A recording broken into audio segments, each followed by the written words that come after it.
Providence Television International, the game changer, taking you to the outer limits of television.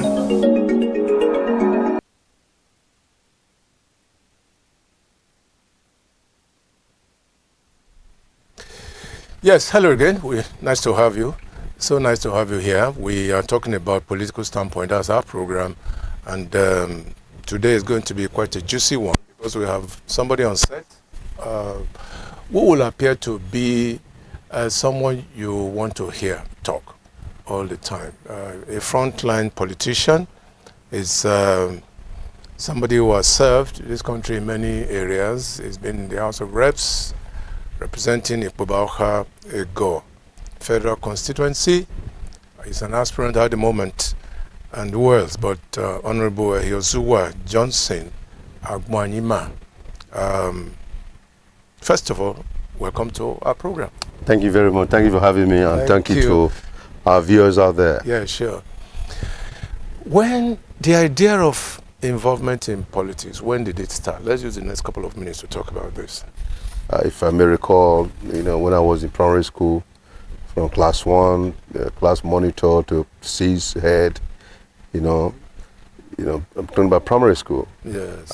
Primary 1 up to 6. Then secondary school, class 1, I was a class captain to class 4, promotion to 5, became the senior prefect. So that... What school was that? Western Boys High School, Arewole. So it has always been a institution where I've always been there, try to bring everybody together, leading people. It's maybe, I would say, it is God's doing, not me. But I sometimes ask myself, how did I get here? Why me?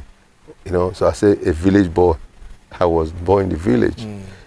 Coming from village to go to school. So right from secondary school, it has all been politics, okay? Not just secondary school, primary school, because dealing with classmates and all that, and try to work with them, with the headmaster then, that is Agbado Primary School, St. Jesse's right here in Akokpava, Western Boys at Ikpoba. Just try to understand working together, and because by the time you bring 1 or 2, 3 people together, you know what I mean. So it's always difficult to understand each other, but we're able to maneuver, and the outcome, I can say, to the glory of God, has yielded me a greater opportunity, working in Hawaii, Nigeria, then leaving Nigeria to America. It was America that where I really now got the privilege of knowing what politics is all about, because democracy originated from the United States of America. I haven't lived there for so many years. I can tell you, as far back 1987, I was the coordinator for Cathy Whitmire, who became the mayor of Houston. I was his coordinator in the African community in Houston, Texas. So that date back many years ago. I've worked with many mayors, I've worked with so many congressmen, so many senators, Governor Perry. I worked closely with Bill Clinton, George Bush. So that makes you a Democrat, right? Well, you can call me, I call myself compassionate, conservative. There are times I supported Democrat. There was a time I volunteered myself for George Bush. He became president. Guess what? I think I got one of the best awards when he became president. That he gave me an award as one of foot soldiers. And those are the things that kind of gave me the impetus to understand that politics is a service. But unfortunately, that is not the way where we have found ourselves. So I left America after over 31 years in the United States, coming back to Nigeria, with the support then of the late Dr. Eso Bemodia, who was one of those who encouraged me, came out to speak and to campaign. I said, look, I was in America. What I saw, I could not believe that a Benin man, when he was in the U.S. and I hosted him for 2 months, the governor of Texas came to visit him in the hotel. The mayor, the congressman, senator, they were all coming. He said, you mean that you are a Benin man, you got into this, level? Good. Now, the question is, when did you break into the Nigerian system, partisan politics in Nigeria? Well, my dear brother, my senior brother, my big brother of blessed memory, late Captain Osa Wells Okumbo, There was a time when he came to me that Comrade Adam is going for governorship, that I should come to Nigeria to help him, if I could help to support, to coordinate, and Oshomole, which I did. I played a very huge role. Before then, my uncle, Senator Weir, also contested for Senate. I was there. I came to Nigeria to support his senatorial ambition. My very first coming to Nigeria was 1992, under the tutelage and my mentor, the late Archbishop Idahosa, of blessed memory, who encouraged me to come to Nigeria because I was so much involved with him, going from places to place, preaching the word of God. Were you a pastor there? No, I was not a pastor in 1992. I was a Christian. I was a deacon. I was ordained in 1993 as a pastor. In his church?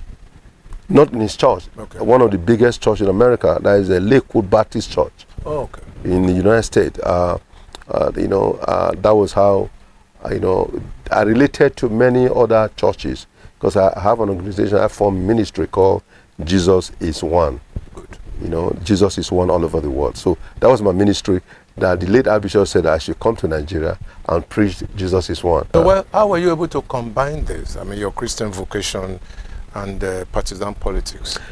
Well, you see, when you look at politics and you look at the Christendom, it's nothing but service to humanity, service to the downtrodden, try to be our brother's keeper, lifting others up. In America, having water is not about you doing borehole. Having electricity is not about you going to buy generator. That is true. And having good roads is not something the citizen have to worry about. These are things that a responsible government should embark on. So that is good governance. So that is democracy. There are three principal tenets of democratic doctrine: loyalty, participation, and commitment to your dear nation. Good. You must participate in those things that will bring dividends of democracy to the people.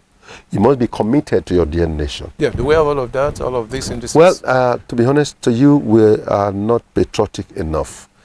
Nigeria, to me, when I look back, growing up, if you recall, there used to be ECN.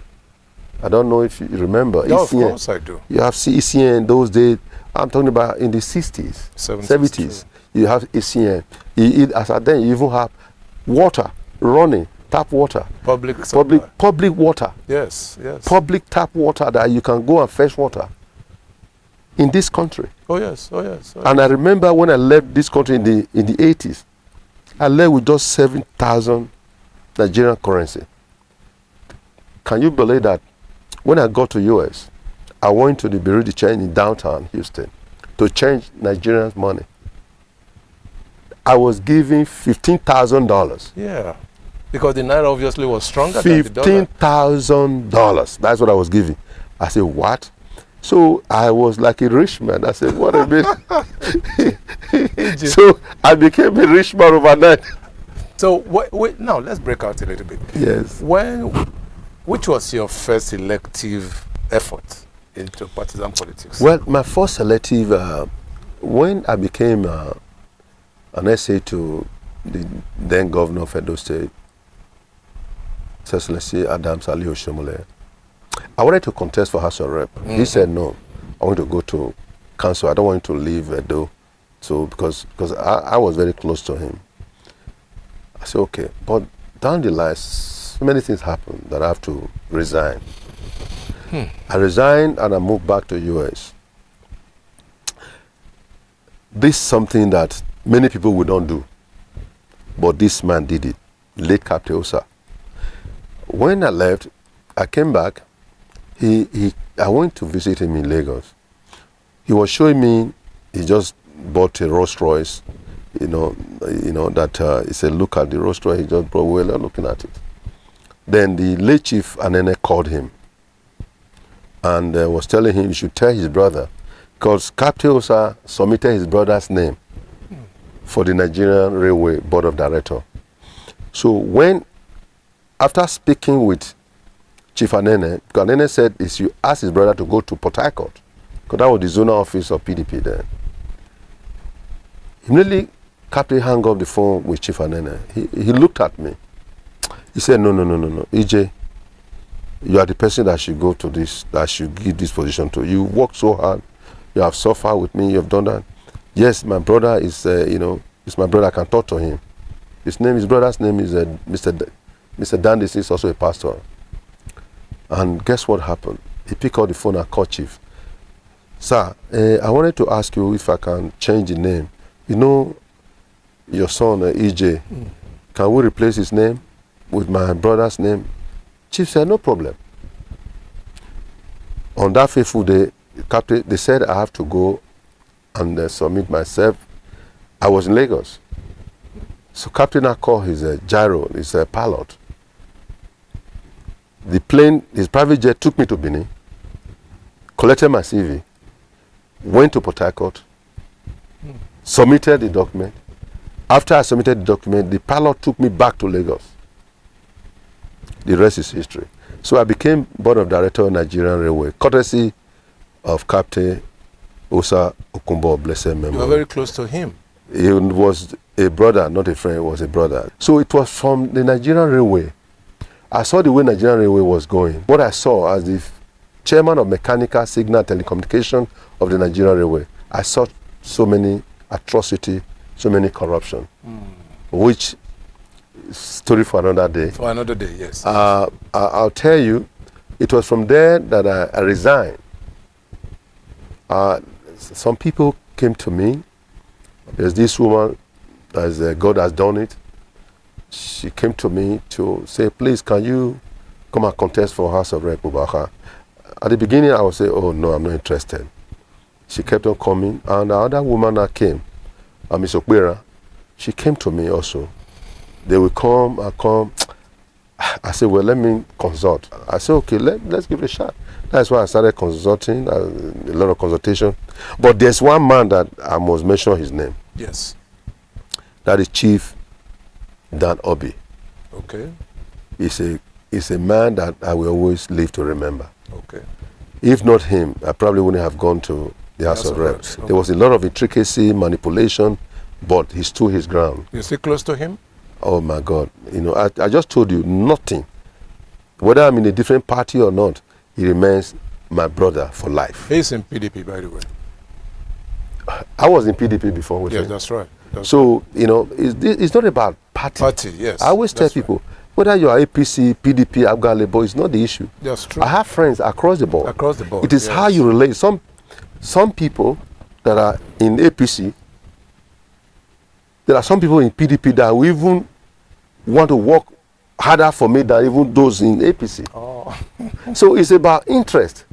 I have interest in APC. I have some friends in the Labour. But that's the way it should be, really. I have friends across the board. That's the way it should be. So when I contested for House of Reps, ABGA endorsed me in this town. Labour endorsed me. I'm telling you, they all supported me. I went across. I didn't just go only to, PDP then. I even went to those who started AC, ACD, ACN. Don't forget, we all started this AC, ACD, ACN to APC. Good. So I still have friends that have the mindset, that are patriotic, that miss well for this great country, for this great state. But I also have some guys who are so mischievous and so deceitful. When they tell you good morning, be careful. Even in my own party, there are many of them. Now, tell me, what does partisan politics mean to people like you? What is important is about the people. Yes. If I'm going to, like when I was in the House of Reps, there are sometimes some bills they used to bring. There was some bills that have been sponsored by some of my colleagues. And then PDP will say, no, we are not going to support this bill. I'll look at the merit of the bills that they're talking about. After going through it, these are bills that reflect the concerns of all Nigerians. Whether you're APC or Labour, Nigerians will benefit from it. Yeah, it was national interest first. National interest first. That's why we hear Donald Trump, American first. For me, is Nigeria first. Therefore, are you now, can you look at it very closely, vis-a-vis the standard of living of Nigerians today? Will you say that Nigerian leaders are up in arms against national interest? That's understatement. Oh, really? Yes. That's understatement. It's so frightening. Oh, really? It's so frightening. This country, I left this country when I was very young. This country is blessed. God has so much blessed this nation with mineral resources, natural resources, even human capacity, human capital. Exactly. God has endowed this nation with so much. But we have decided to be our worst enemy. Across the board. This is not about blame games. We are all responsible for the reason where we are. Corruption is everywhere. It's a cancer that needs total eradication. No one man can solve the problem of Nigeria. It's going to be a collective effort of every patriotic Nigerians. Yeah, let me ask you this. Are leaders not supposed to show the way? I'm highly disappointed. Highly disappointed. It is very difficult to swallow. Because what I have seen so far, as a member of the Board of Directors of Nigerian Railway, as a former member of the House of Representatives, representing the good people of Igbo Federal Constituency, as a former Federal Commissioner Code of Conduct Bureau, a bureau that is saddled with the responsibility of fighting the menace of corruption. What I have seen so far is mind-boggling. Really? This is a country, yes, a country where 10,000, 100,000, those who stole 10,000, 20,000, 50,000 are in prison. Those who stole billions of naira are working freely, being given chieftaincy title. You are in pains. This is nothing but double standard. Oh, really? You are in pains? More than pain. Is something that we are sitting on a keg of a gunpowder. Really? Yes. You are not talking as a politician now, by the way. I don't see myself as a politician. Even in America, I see myself as an activist. That is why when I brought Reverend Jesse Jassy of Blessing, he just died. Yes, that's last month. People, Reverend Jesse Jassy, working closely with Bill Clinton, Mayor Lee Brown, Ray Perry, my wonderful sister of blessed memory, who just passed, Congresswoman Sheila Jassy Lee. That was the woman who single-handedly helped Nigeria for the debt relief of Nigeria under Obasanjo. That was the woman, herself and Condoleezza Rice, the Secretary of State. Oh yes, oh yes. Those are the people who fought. I introduced Congresswoman Sheila Jassy Lee to the former president, Obasanjo, in Houston. Do you still connect with Obasanjo, by the way? No, I don't. Why? Because he disappointed me too. He disappointed me when he was asked on CNN in Houston then that over 10,000 Nigerians have been killed. All I would have expected my president to say, well, we are looking into the matter, fine. He said, a country of over 120 million, only 10,000 people killed. Are you serious? Yes, it was on CNN. That was why I mobilized people. Amnesty International, Human Rights Watch, we mobilized. When he came to Houston, he could not believe what he saw. I did it. And the late Chief Raymond Okpesi, he just came to commission AIT in New York, in US then. While NTA were broadcasting, oh, President Obasanjo was highly received. AIT were broadcasting live from Houston. We have police everywhere, horses everywhere, tents. They have to whisk Mr. President Obasanjo through the back. Four Seasons Hotel downtown. My brother, this country belongs to all of us. Oh yes. You mean America, one soul lost, one soul killed. America will fight. You are telling me a country of over 120 million only 10,000 people killed. Come on, that's an aberration. Now, I'll tell the viewers, compare that to what is happening now. How do you feel? 10,000 is a drop in the ocean. But now we're in a country as if we're in war. Absolutely. I spoke to one of the congressmen in the U.S. Congress. What he told me is scary about my country. They know more about what is happening here than even me. Oh yes, that's true. That's true. What I was told, I'm afraid of uncertainty. I don't know what tomorrow holds. As I'm here now, so many things go through my head. My children called me last week, said, Daddy, can you come home? They live in America, they were born there. I said, which home? To come home. That's your home. You were born there, you're in America. This is my home. Oh, yes. Nigeria is my home. Absolutely. I was born here.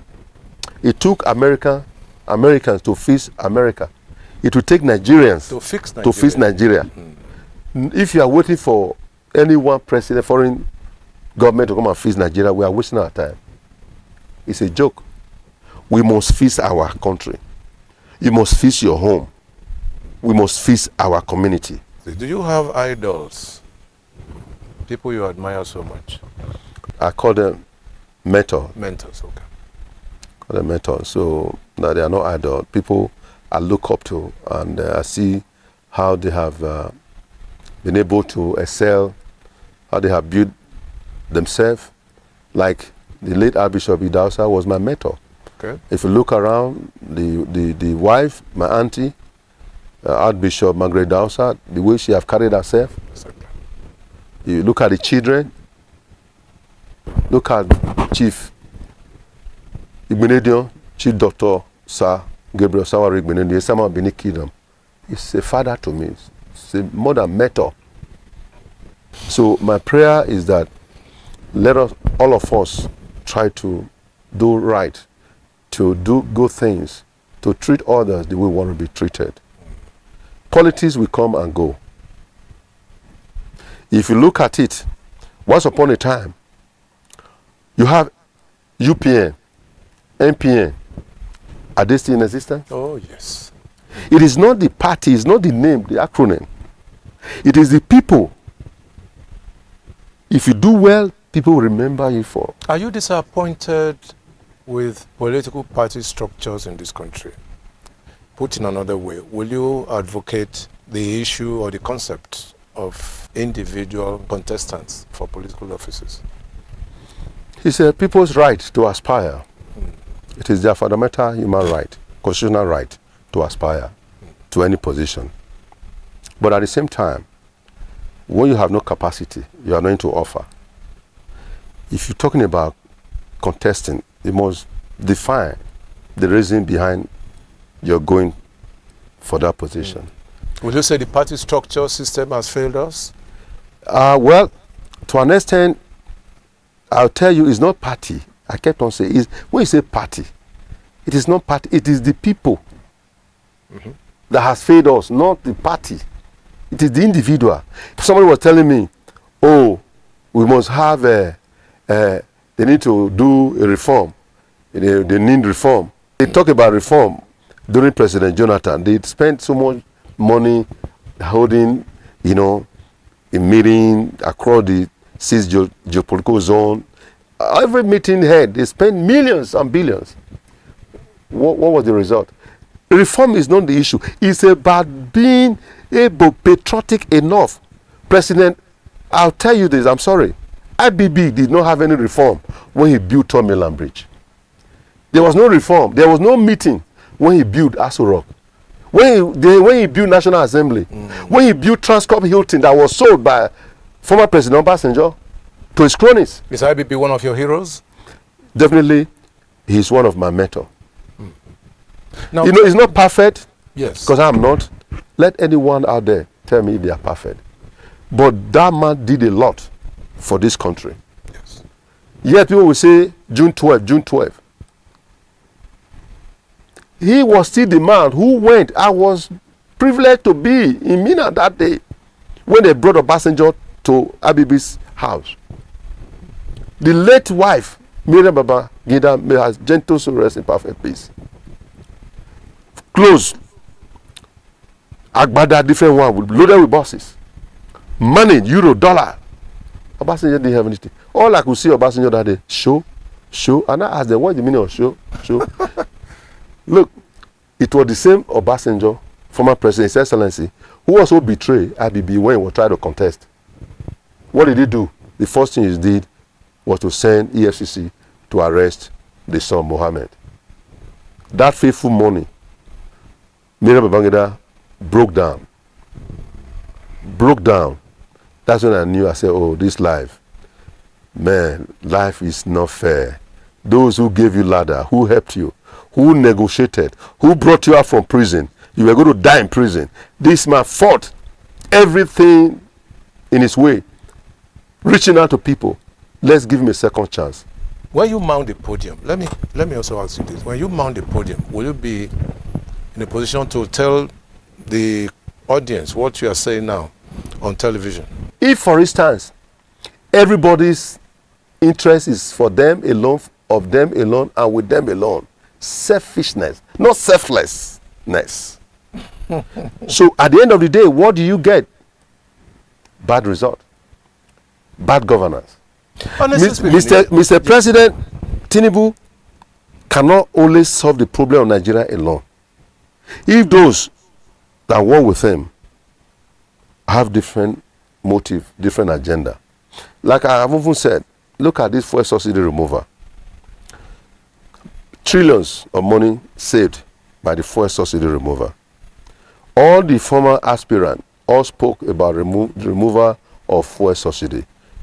Obi, Atiku, Gwangwasu, all of them said they were going to remove fuel subsidy, including President Tinubu as at then. Now, the day he pronounced at Eagle Square that fuel subsidy is gone, he have not even gone to the villa. He was just only speaking at Eagle when he was just being sworn in. Fuel pump have gone high. People are already feeling the pain. Whose fault is that? Our people. They are not patriotic enough. The pain and agony that I myself, yourself, we are going through now, we didn't cause it. What happened to the 4 refinery that over the years is budgeted for? From 1999, there's a budget for the 4 refinery in Nigeria. Maintenance, salaries. Where are the refineries? That's a good one. Who have challenged all this? That this money that is budgeted for, where does it go? How can Nigeria today, the benchmark on crude oil is $65? Yes. To a barrel. How much are we getting today? Nigeria have no reason to be poor. Yes. The president said, ask your governor, what are they doing with the money that is being given to them? Who is asking them? I investigated NNPC, the crude oil, undeclared crude oil that left Nigeria to global destination, they couldn't account for. They said they made $123 billion in 4 years. By the time I checked with the governor of Central Bank, what they received is $42 billion. What happened to $81 billion? Nobody can answer. And Nigerians are not speaking. When you go on the street, what do you hear people say? People are angry. They are angry. In pain. Good. Are you happy? No, I'm not, of course. No, but are they happy that so much money is being borrowed on a regular basis? Are they happy about that? Even American borrow, the Americans are today still borrow. Yes. I don't have problem borrowing. My problem, you borrow. What are you using the money to do? Show me what the money has been used for. Don't you think you'll be a better politician when you are into independent candidacy? Do we have independent candidacy in Nigeria? Yes, a constitutional matter, but will you be happy with that? Will you be happier? No, I'll be happy for, just like American that brought democracy to the world. They have independent candidates. But why is Nigeria different? Even apart from that, I'll be fighting, even for Nigerians in diaspora to be able to vote in their own country. Yes, yes. Listen, I was in Nigeria when I voted for Donald Trump. I didn't live here. Yes. I went to the U.S. Embassy here, mobilized some of my friends. I didn't even know that we have so many Nigerians that are citizens that live in Nigeria. Because we have Facebook, I was surprised to see Mammo crowd. As early as 7 a.m., people were lined up. To vote. To vote. Yes. And I voted. And I'm not afraid. And I campaigned for Donald Trump. Good. For reason best known to me. Good, good. He have his own, but above all, I give him a pass mark that, look, he's a better person that can solve the problem of America and the global world.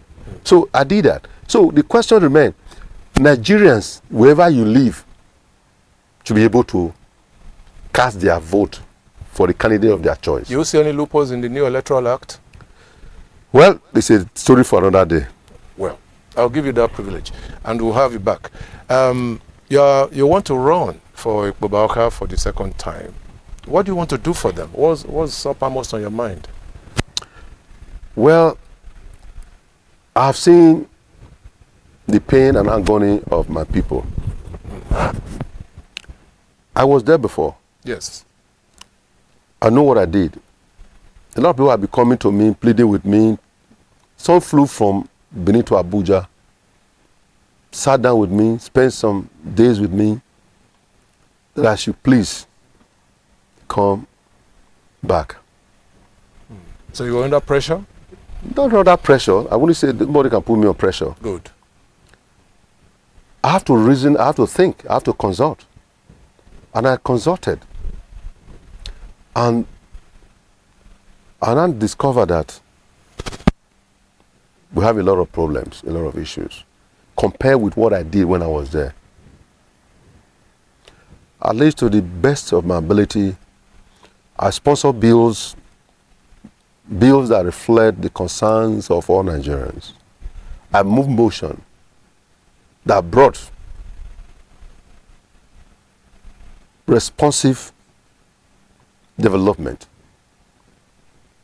I gave opportunity, employment to our team youth in various MDAs across the board. Okay. I was able to impart the youth, the women, the market women. I was able to construct standard multipurpose hall skill acquisition center in both local government, Ego and Ikpobauka. Yeah. I was able to build ICT center, state of the art, compared to the one you see in America. With solar, with internet, built from the scratch, well equipped. Today, some of our sons and daughters are in abroad who got Nelson Mandela and Bill Gates scholarship. Through you? Through me. Good, good. Hundreds of our students, our team youth, that gain employment. Even as of last week, I still gave employment to my people. Just last week here. So this time around, what are you going to do differently? What I'm going to do differently is to add upon what I have done before. Okay. You don't just go there. The voice of our people, Edo South, nobody's feeling the impact. Where on earth, Edo South, that lay the golden eggs, we are nowhere. Edo South, ambassadorial designate, given to Edo State. 3, all domicile in Edo North. I would have expected 1 in Edo North, 1 in Edo Central, 1 in Edo South. South Development Commission. 2, domicile in Edo North. Bini Owuna River Basin Development Authority, right here in my domain, my local government. The chairman, executive director, domicile in a donut. Is this injury self-inflicted?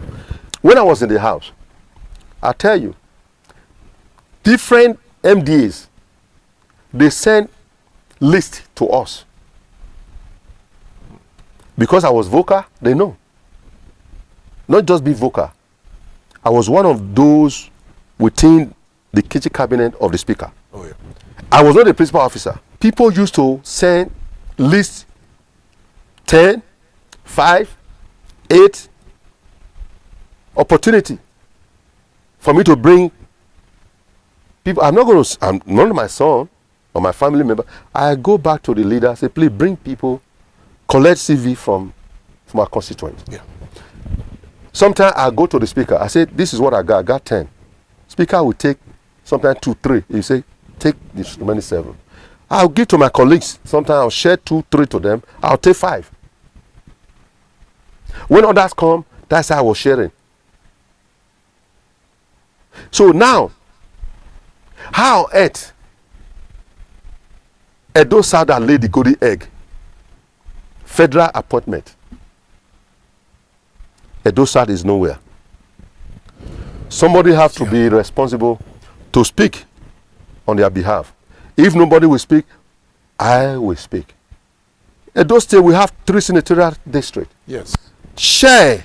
You must reflect federal character. If it does not reflect federal character, it becomes an issue. I will not sit down. If you don't fight for your people, who will fight for them?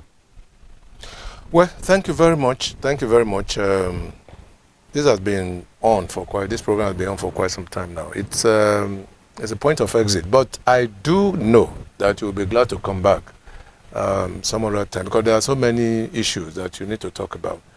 But on this occasion, I'm happy to say that a lot of our viewers probably have seen the other side of EJ. We call him EJ because that's his, he loves that so much. The other side of this remarkable gentleman who has been in the House of Reps, who wants to go back there again to the Green Chamber, and I said a lot of things about leadership and how leaders should govern. The Honorable Yozuwa Johnson Agbonayinma, Ikpoba Federal Constituency aspirant. So thank you very much for being here. Thank you, Dr. Igariba. I want to appreciate you for the opportunity. Also to thank the good people of Ego Ikpoba Federal Constituency. I'm here for you. By the grace of God, I was there before. I serve you. I'm only coming back to do much better than ever. Good. So service, that is what God wants to do. Thank you very much. My name is Emmanuel Egariwa. I love to see you again. The program is Political Standpoint, and this is your favorite station, Providence Television International. Bye-bye.